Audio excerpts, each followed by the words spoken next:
Hello, everyone, and welcome to the Jeffrey Epstein Show. I'm your host, Bobby Capucci, and this is Daily Drop number 241.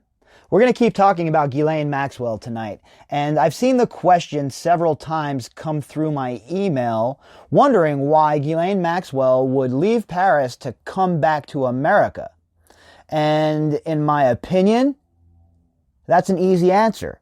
And the answer for that one is this. She never went to Paris. She was never in France. She wasn't in some chateau. All of that was classic misdirection. All of that was classic mud in the water. And Ghislaine Maxwell was very good at muddying the waters. She is very good at disinformation. Remember when she was coming out and talking about her emails being hacked, what I said to you folks, what I said right here on this podcast? That it was a shot across the bow, that her emails weren't hacked. That was her warning everybody else that that information could be released at any time.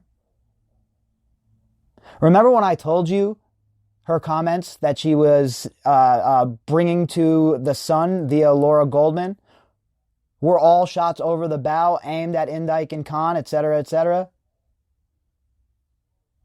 All of that stuff is part of the plan, part of the plot, and part of the criminal conspiracy that she has been a part of for decades. She has used the media, along with Jeffrey Epstein, to manipulate the situation for years, and she tried to do the same thing this time around. She tried to use the media to spread disinformation, to make it confusing, and to make it hard to follow the evidence. What she wasn't counting on was the fact that all of us were onto her nonsense from the jump.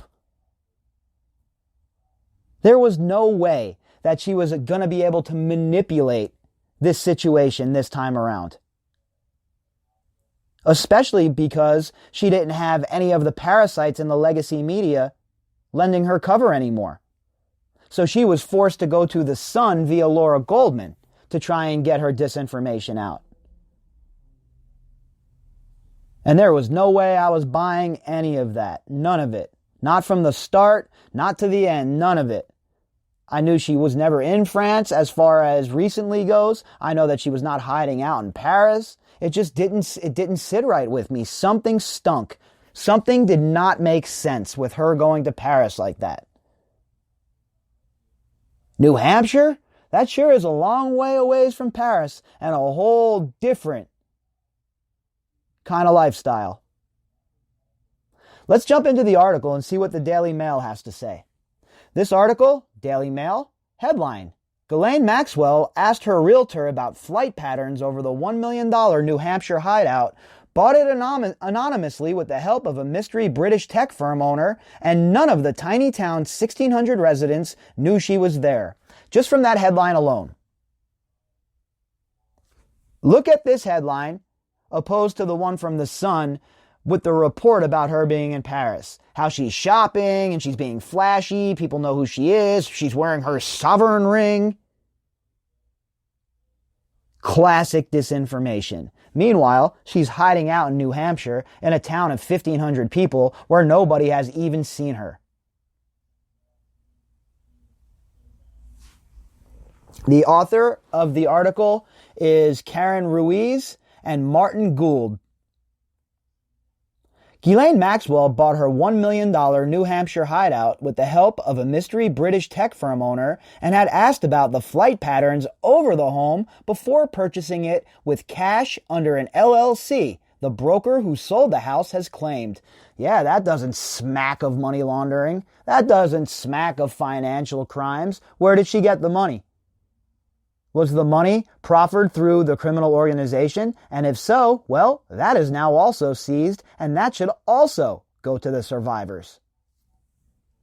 Maxwell, who was accused of procuring underage girls for billionaire pedophile Jeffrey Epstein, was arrested Thursday morning at a luxurious mountaintop home called Tucked Away outside the tiny town of Bradford months after she disappeared from the public eye. Can you imagine? A mountaintop home called Tucked Away? Does that not strike anybody else as ironic? And typical for Ghislaine Maxwell, she really liked to be brazen, right? She loved to shove it in your face at all turns. So why wouldn't she be in a place that's called Tucked Away? She had reportedly been staying in the 4-bed, 4-bath, 4,500 square foot house since December when she bought the property for $1.7 million in cash using a limited liability company called Granite Realty. All of these people and their shell companies. I mean, I want to say it's amazing to me, but it's not. It's just par for the course at this point that these people are engaging in money laundering and financial crimes. When I talked earlier about more crimes coming more charges coming Ghislaine Maxwell's way, there are definitely going to be more charges. These first charges are the ones that are just slapped on her to hold her, right? For them to continue building their case.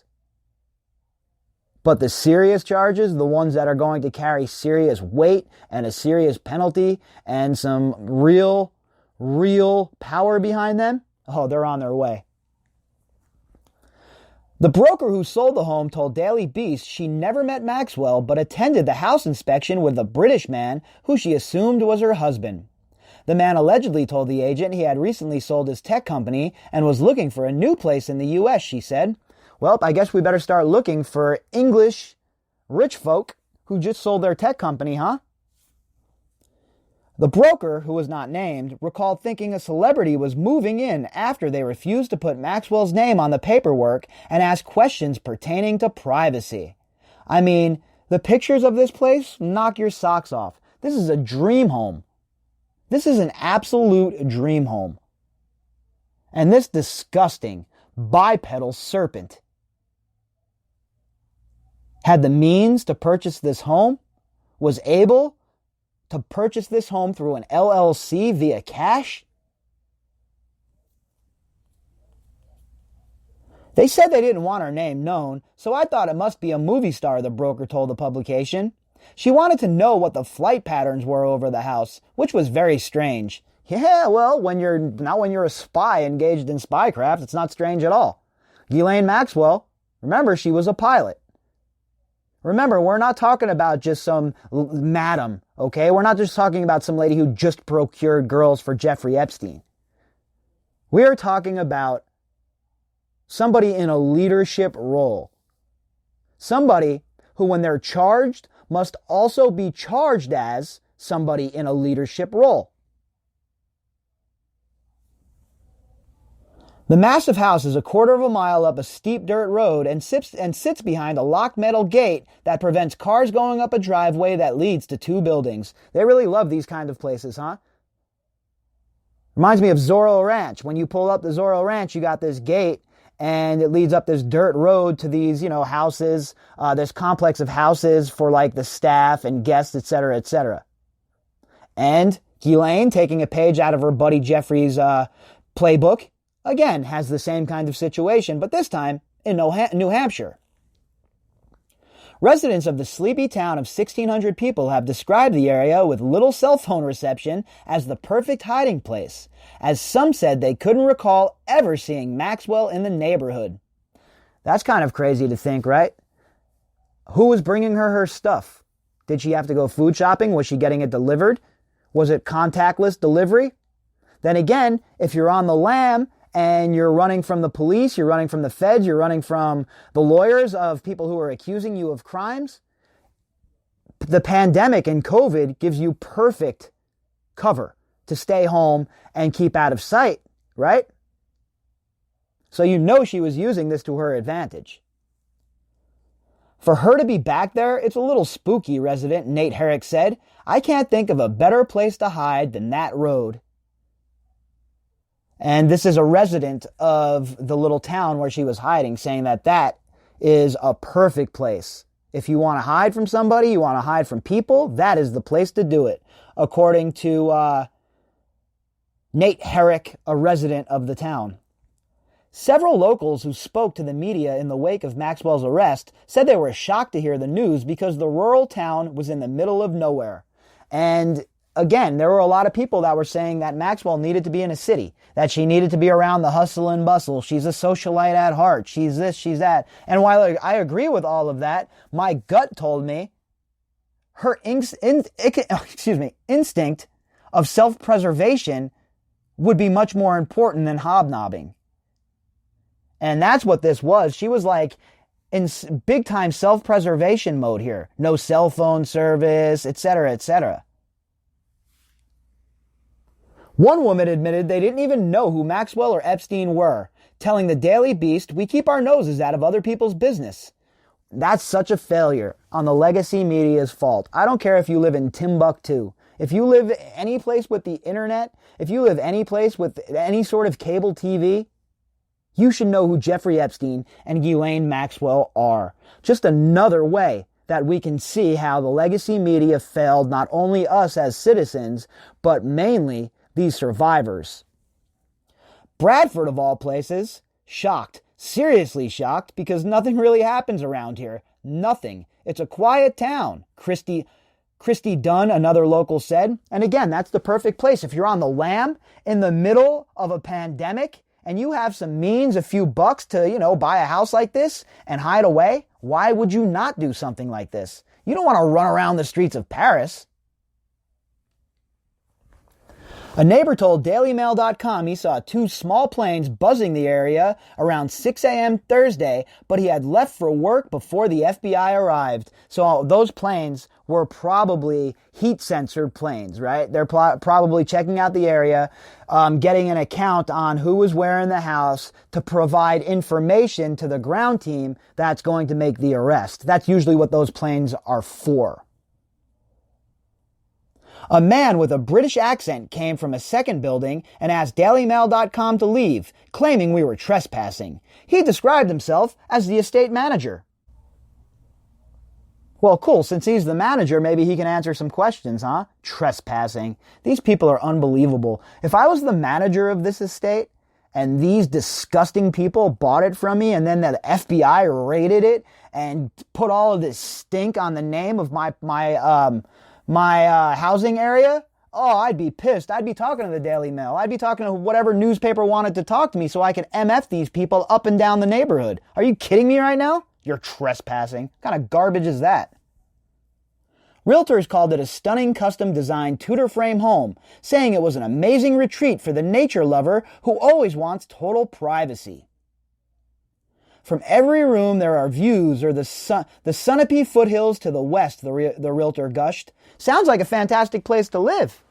In fact, it sounds like the perfect place for the deed or title to be transferred over to the survivors. How about that? Let's get started on that. Or maybe, how about we turn it into some sort of retreat where survivors can go and relax. I don't know, but I'll tell you this much. Ghislaine Maxwell should have never been in possession of a place like this. From the covered front porch to ceiling fieldstone fireplace, cathedral ceiling, and a spectacular chandelier, a wall of glass frames a stunning southwestern view beyond the stone patio. Again, sounds like a fantastic place. The house also includes a cozy den, large dining area, wonderful laundry room and mudroom, partially finished basement, guest room suite, and loft office guest room. Meanwhile, the survivors have been struggling, scrapping, scraping for the estate to do the right thing. Meanwhile, this disgustoid, this bipedal serpent, has been bouncing around from hidey hole to hidey hole, sucking down caviar, and living the high life as a lambist. But guess what? That shit is over. Because tonight, she had her first jailhouse meal. Hope you enjoyed the bologna. Tonight, she's sleeping on a jailhouse bed. Hope you like crooked neck, crick neck, and a sore back. Because all of that is coming your way, plus so much more. To go from the lavish lifestyle she was living, to go from this beautiful home, to being in a jail cell, oh boy, that is the beginning of the end for somebody like Ghislaine Maxwell. On Thursday, federal prosecutors said that Maxwell had been hiding in New England since last July when Epstein was arrested.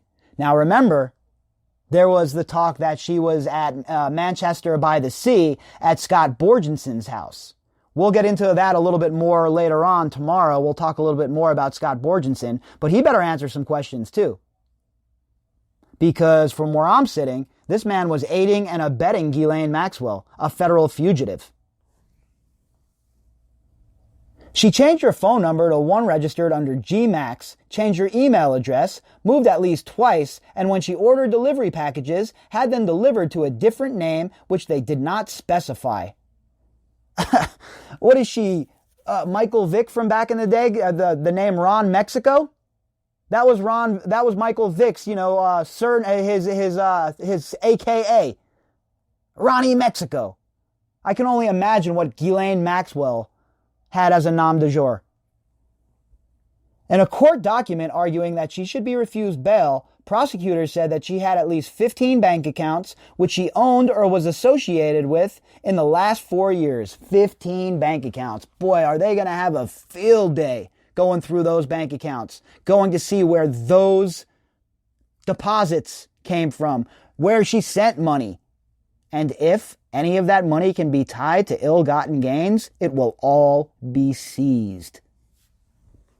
At times, their maximum total balance had been as high as $20 million, they said, and said that her finances were opaque and indeterminate. Yeah, that's because that means she's laundering money. All right, I'll just come out and say it. Okay, no need to beat around the bush here. Again, I'm not a lawyer, I'm not a prosecutor, but that's exactly what this means: opaque and indeterminate. Right now, as we speak, a forensic accountant is digging in. It said that she had declared a foreign bank account in 2019 with a balance of more than $1 million, and that she has French and British passports, as well as an American one, having become a U.S. citizen in 2002, and that is huge. She can't fall back on her citizenship in France or England. You are a U.S. citizen as well, so now you're going to face the music, face the heat in a court of law in the United States of America. The document also revealed that between 2007 and 2011, which includes the time he was behind bars, Epstein transferred more than $20 million into Maxwell's accounts, which were then returned to his accounts, suggesting some sort of scheme to keep the money undisclosed to authorities. Money laundering, wire fraud, mail fraud, racketeering, and RICO. Public records reveal that Granite Realty LLC was set up on November 18th last year and registered to a waterfront office block in Boston. Again, this is all information that we're going to have to look into. I'm going to have to take a dive into all of this and find out where this office was, who was involved with it, etc., etc. Because we can't rely on the legacy media to do that, right? We can't rely on these outlets that have a bunch of resources to do that. Well, we have to rely on independent content creators, independent journalists, because it's the only way we will ever get to the bottom of this story. Its purpose was acquiring holding for investment, maintaining, preserving, improving, operating, selling, leasing, disposing of, and otherwise investing in real and personal property. This is what you call a shell company.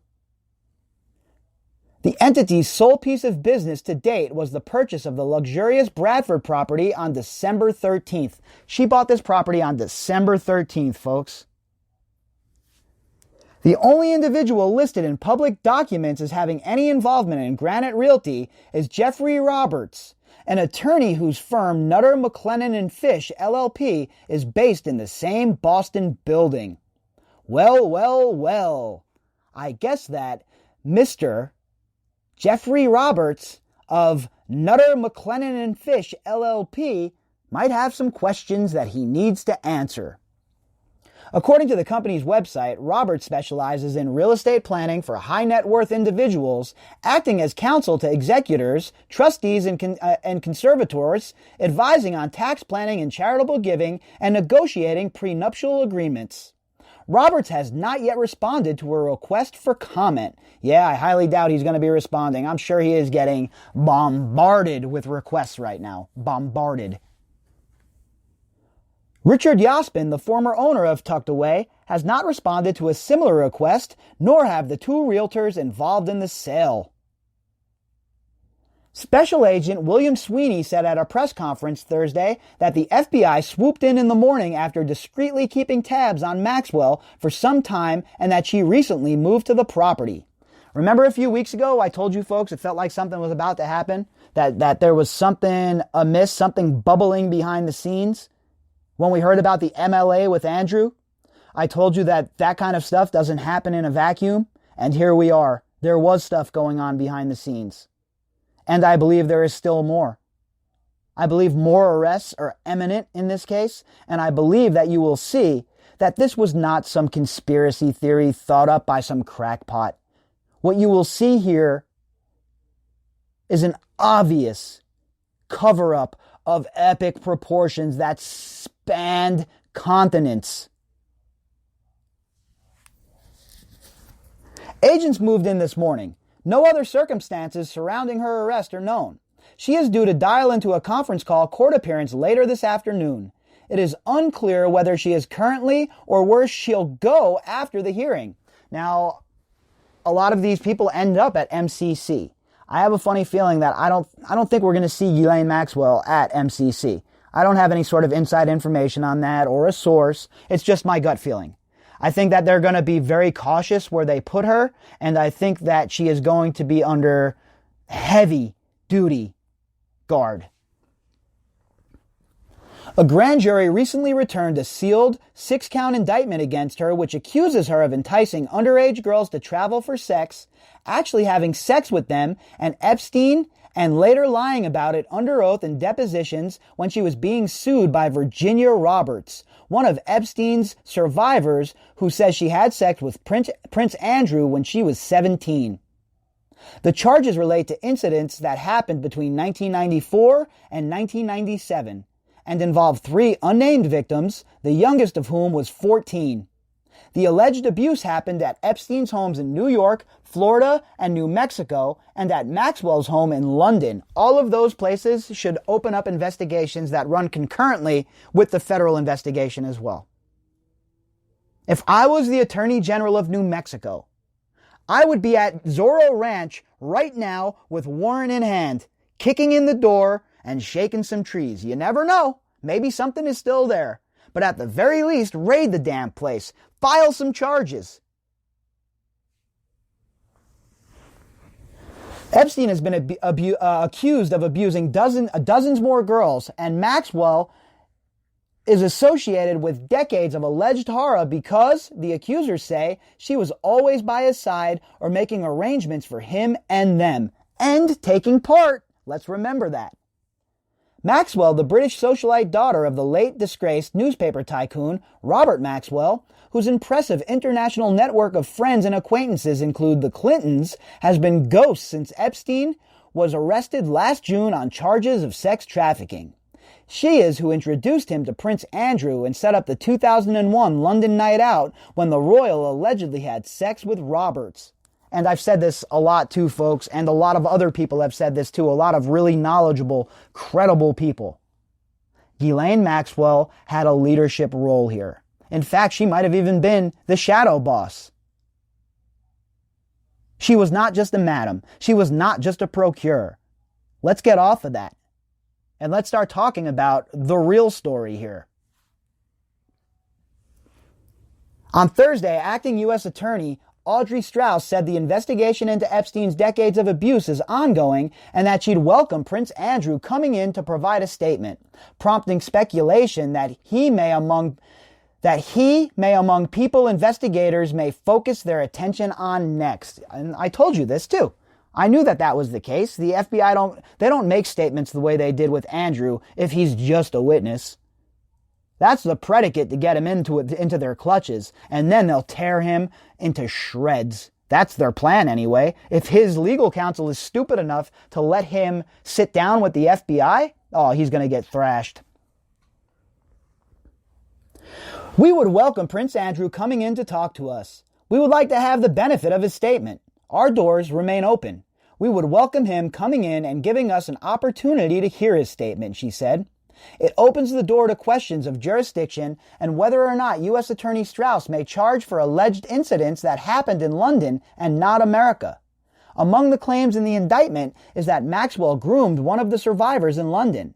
At her press conference, Strauss said some of the sexual abuse also happened at Maxwell's house in London. My English folk, my Brits, let's turn that heat up. Let's get the heat turned up to a scorching level. Let's force their hand.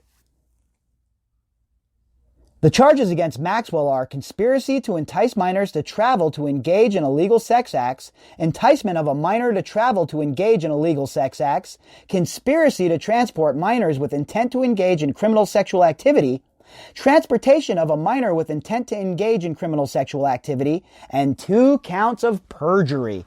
Now, all of these counts are bad news for her. These are all RICO predicates, folks. That is what's coming next, in my humble opinion. But the one that sticks out to me the most here right now is the perjury count. Because with that count, with them slapping her with that, what they're saying is that the prosecutors believe Virginia Roberts' account of what occurred. Because remember, this perjury is about the deposition that she gave under oath in the defamation case. So her lying in the case against Virginia, that defamation case, has come back to bite her. And now we also see why Alan Dershowitz is so rabid lately, why he's been so unhinged and going off the handle on social media, and why he wanted access to these files, because he knew what was coming down the pipe for Ghislaine Maxwell. And he also knew that with her getting this perjury charge, it is a bad look for him. It is a bad look for Bill Richardson. It is a bad look for Glenn Dubin. It is a bad look for Leslie Wexner. And we can go on and on and on. But every single one of those people knows the deal. Every single one of those people knows that they were in that defamation case. And remember, that stuff has all been sealed, but now I would not be surprised to see Preska start releasing some of it. I mean, in a flurry, right? And now we also see why Preska cut Dershowitz off at the knees and didn't let him have access to those files. But the perjury charge is the one that jumps out at me as of right now, and it really opens up a lot of doors, and it's going to have a lot of these people have a lot of sleepless nights, and guess what? Good. The shoe is now on the other foot. And you know what we say here on the Jeffrey Epstein Show. 2020 is the year that the predator turns into the prey, and it's happening right before our eyes. If convicted, she could face life in prison on the most serious charge, transportation of a minor with intent to engage in criminal sexual activity, which carries a minimum 10-year sentence. And we're just beginning with the hardcore sentences. I'm telling you right now, this is only the beginning when it comes to the charges. This is only the beginning, folks. I have personally watched RICO cases build before my eyes and destroy the lives of loved ones, people I care about, friends. And this is it's mimicking it to a T at this point. And as long as the prosecutors are ready to go all the way, as long as the prosecutors are ready to bring everybody who was involved under heel, then they have the tools that are necessary to do that job. And I plan on being here every single day, just like the past 260-something straight days, putting the pressure on to make sure that this story does not go away and that these people continue to pursue justice. If you'd like to contact me, you can do that at bobbycapucci@protonmail.com. That's BOBBYCAPUCCI@protonmail.com. You can also find me on Twitter at BOBBY_CAPUCCI. In the description box, you will find a link to the article, and you will also find a link to the GoFundMe account if you would like to help out the podcast. All right, everybody, it's been a long day for everybody, I'm sure. Get some rest. We will be back tomorrow, and we will do it all over again.